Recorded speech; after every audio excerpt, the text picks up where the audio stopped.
Hello everyone, আসসালামু আলাইকুম। আজকে আমি আমার একটা খুব প্রিয় জায়গা দেখাবো, যেখানে জড়িয়ে আছে আমার জীবনের হাজারো স্মৃতি। প্রতিটা মানুষ তার জীবনের সব থেকে সুন্দর সময়গুলো পার করে তার স্টুডেন্ট লাইফে। আমিও আমার জীবনের একটা সুন্দর সময় পার করেছিলাম এই ক্যাম্পাসে। গাজীপুর জেলার কাপাসিয়া উপজেলায় অবস্থিত বঙ্গতাজ ডিগ্রি কলেজ। এই কলেজের প্রতিষ্ঠাতা তাজউদ্দিন আহমেদ। 1972 সালে প্রতিষ্ঠিত এই কলেজের নামকরণটি তিনি বঙ্গবন্ধুর সাথে মিল রেখে নাম রেখেছিল বঙ্গতাজ। আর এই কলেজের প্রাক্তন শিক্ষার্থী শুধু আমি নই, আমার বড় আপু, আমার চাচা এবং ফুপুরাও এই কলেজের প্রাক্তন শিক্ষার্থী। আর এই ভিডিওতে যাদেরকে দেখতে পাচ্ছেন তারা কেউ কেউ আমার কাজিন আর কেউ কেউ আমার আন্টি হয়। আমাদের বাড়ির সকলেই কিন্তু এই কলেজে পড়াশোনা করেছে। ঈদের এই সময়টা ছাড়া আমাদের সবাই একসাথে আসলে হয় না। সেদিন আমার ছোট বোনরা হুট করে প্ল্যান করেছিল কলেজে যাবে। আমাকে জানানোর পরপরই আমিও চলে যাই কলেজে। আমরা এমন একটা সময় কলেজে গিয়েছি, কলেজে তখন ঈদের ছুটি চলছিল।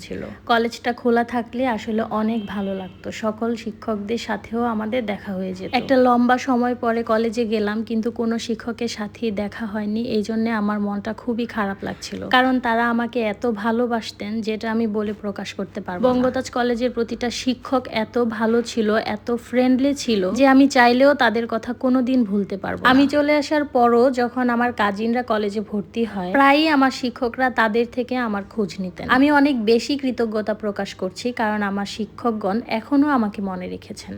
আমি যখন কলেজে ছিলাম তখন এই নতুন বিল্ডিংটা ছিল না। কলেজে পা দিয়ে আমার একবারের জন্যও মনে হয়নি আমি এতগুলো বছর আগে কলেজ থেকে বের হয়ে এসেছি।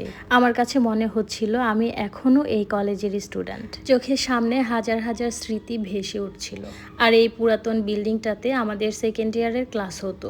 খুব বেশি মনে হচ্ছিল আমার সাথে পড়াশোনা করা আমার সেই বন্ধুদের কথা, যাদের সাথে একদিন দেখা না হলেই মনে হতো দিনটা যেন শেষ হচ্ছে না। কৃষ্ণচূড়া গাছের পাশের এই বিল্ডিংটাতে আমরা ফার্স্ট ইয়ারের ক্লাস করতাম।